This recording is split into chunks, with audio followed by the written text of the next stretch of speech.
Sobat apa kabar? Ketemu lagi di channel Naga. Di sini saya akan melanjutkan part Teleng Donghua full spoiler. Tanpa lama-lama lagi kita tonton sampai habis. Dua sosok manusia tiba-tiba saling bersilangan di langit.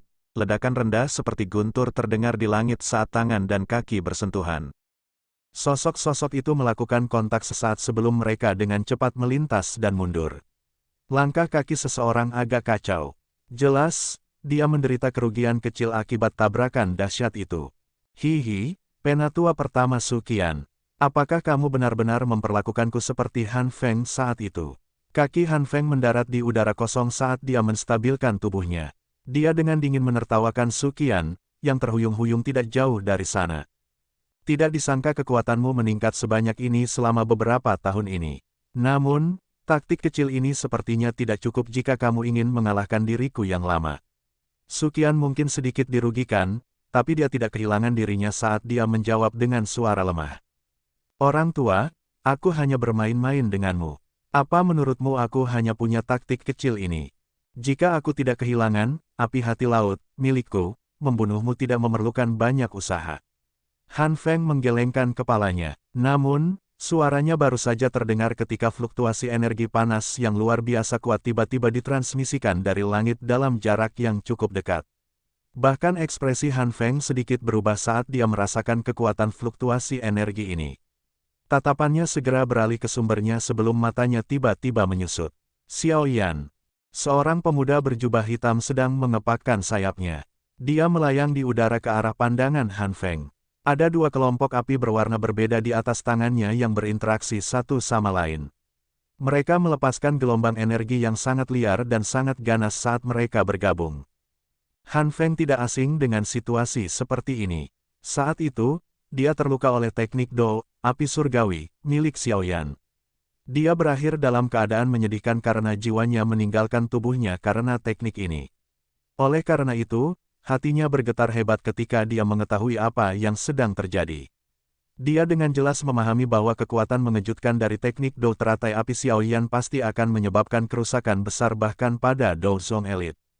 Sementara Han Feng merasakan tindakan Xiao Yan, Mo Tianxing, yang sedang bertarung sangat sengit dengan dokter peri kecil, juga merasakannya. Tatapannya berbalik dan ekspresinya berubah drastis saat melihat sumber energinya. Dia saat ini sedang bertunangan dengan dokter peri kecil dan tidak bisa melepaskan tangannya. Tidak diragukan lagi akan menjadi hal yang sangat buruk jika Xiao Yan bergabung dalam pertempuran saat ini. Han Feng, hentikan dia. Tubuh Mo Tianxing gemetar saat dia memikirkan nasibnya jika diam-diam diserang oleh benda menakutkan itu. Karena dia tidak dapat melepaskan diri dari dokter peri kecil, dia hanya bisa berteriak dengan marah ke arah Han Feng.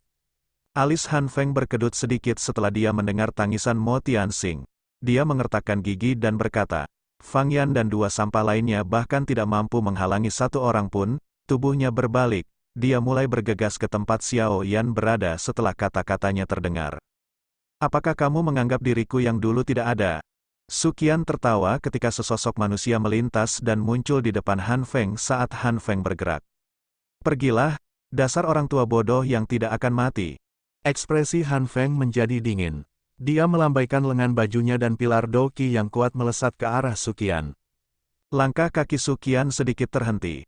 Dia menjentikkan lengan bajunya, dan kain lembut di sekelilingnya berubah menjadi benda seperti logam yang menghantam pilar itu. Lengan bajunya menghancurkan pilar di tengah ledakan energi yang keras dan jernih. Memang cukup sulit bagi aku yang dulu untuk mengalahkanmu. Namun, seharusnya tidak menjadi masalah jika aku ingin menahanmu. Suqian tersenyum pada Han Feng saat doqinya yang agung melonjak seperti cahaya pelangi. Tubuhnya berubah menjadi cahaya petir yang mengandung momentum menakutkan saat dia bergegas menuju Han Feng. Dia dengan kuat menempel padanya sekali lagi. Han Feng hanya bisa mengeluarkan raungan marah di hadapan ketangguhan Suqian. Doqi yang kuat di tubuhnya meletus sepenuhnya. Pilar doqi yang berukuran beberapa ratus kaki menyapu langit seperti pedang besar. Puncak gunung di sekitarnya pecah dengan ledakan setelah pilar doqi tersapu. Saat Xiao Yan dan yang lainnya terlibat dalam pertempuran besar, aura yang menggetarkan jiwa dirasakan oleh cukup banyak orang. Tidak lama setelah itu, beberapa ahli dari wilayah sudut hitam bergegas mendekat. Mereka buru-buru mundur agak jauh dengan hati ketakutan ketika mereka melihat pertempuran besar yang menggetarkan jiwa di langit. jika mereka terseret ke dalam pertarungan level ini, mereka akan menderita meski mereka tidak mati. Menyusul peningkatan intensitas pertempuran besar di tempat ini, semakin banyak orang yang tertarik. Pada saat ini, beberapa orang dapat memahami sesuatu dari hal ini. Hal apa selain daya tarik air liur transformasi tubuh Bodhisattva yang dapat menyebabkan begitu banyak elit Dozong bertarung? Meskipun cukup banyak orang yang telah menebak penyebab pertempuran besar tersebut, gelombang Dao Qi menakutkan yang berulang kali ditransmisikan dari langit menyebabkan bahkan beberapa dari orang-orang dengan hati serakah itu diam-diam menahan diri. Mereka tidak memiliki kualifikasi untuk ikut serta dalam perjuangan semacam itu. Oleh karena itu, orang-orang yang mendambakan air liur transformasi tubuh Bodhisattva hanya bisa menjadi pengamat, menyaksikan pertempuran besar yang jarang terlihat di langit secara gratis.